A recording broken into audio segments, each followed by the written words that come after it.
As a coach, my philosophy is that you should make yourself redundant, says Ben Ryan.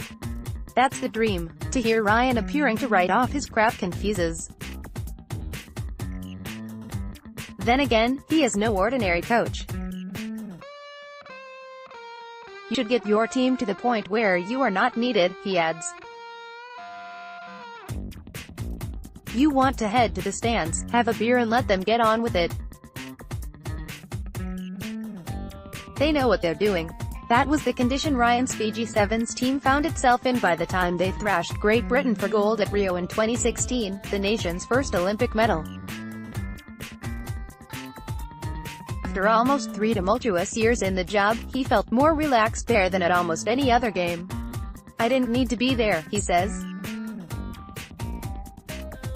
Fiji scored in the first minute and won 43-7.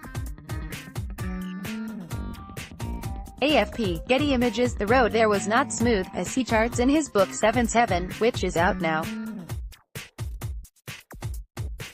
It began with him learning about the job on Twitter, flying to Fiji, meeting the bankrupt board, not being paid for 6 months and the players not talking to him for 3.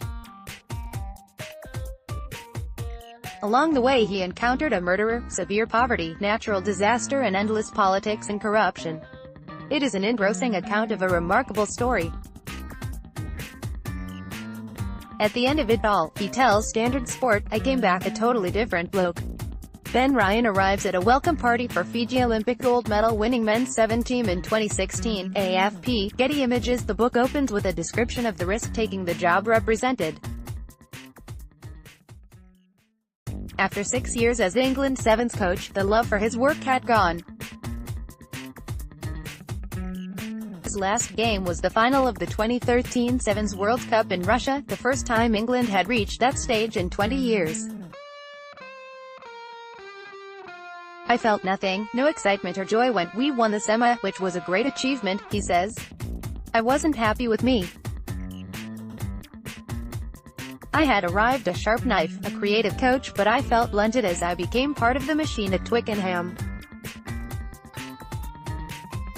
England wore me down. I made enemies of my bosses because I questioned them. Ryan describes Sevens as chronically undervalued here and believes England's 15s team would be vastly improved if more of them had played it. Getty Images. Fiji offered escape. It was just blind faith at the time, he says.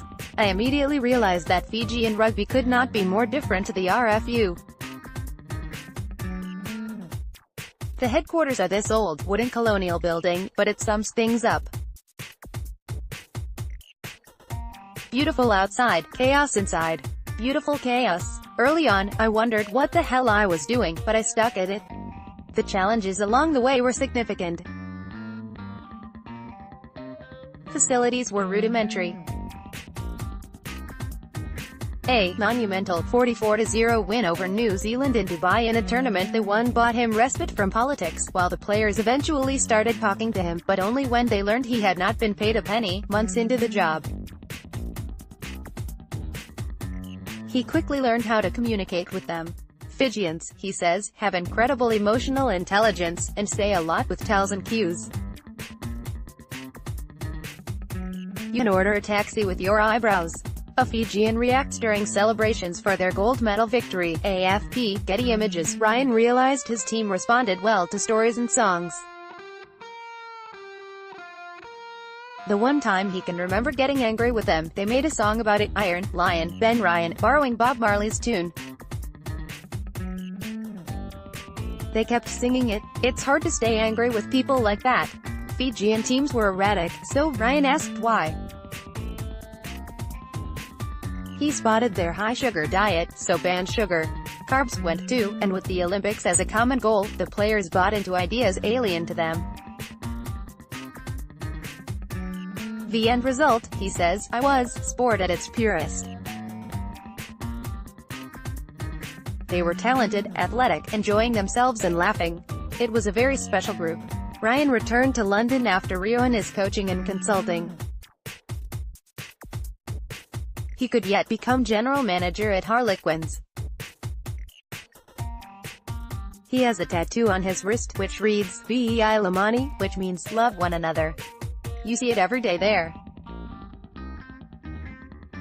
It's not your bank account that makes you happy. We all need to be more grateful.